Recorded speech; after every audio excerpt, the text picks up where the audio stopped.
ನೇಕಾರಾನಿ ಸ್ವಾಭಿಮಾನದ ಛಲಗಾರ, ಬೆವರಿನ ಹನಿಯ ಮೇಲೆ ಬಾಳಿನ ಸಂಚಾರ.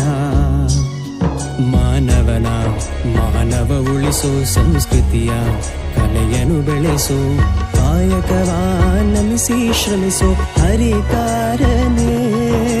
ಹಸಿವಿನ ಹೊಟ್ಟೆಯ ಪಾಡು ಹುಡುಕುತ್ತ ನೆಲೆಯ ಜಾಡು, ಸ್ವಾವಲಂಬಿ ಜೀವನ ನಡೆಸೋ ನಿಸ್ವಾರ್ಥನೇ.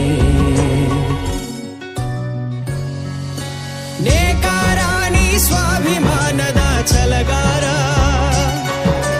ಬೆವರಿನ ಹನಿಯ ಮೇಲೆ ಬಾಳಿನ ಸಂಚಾರ.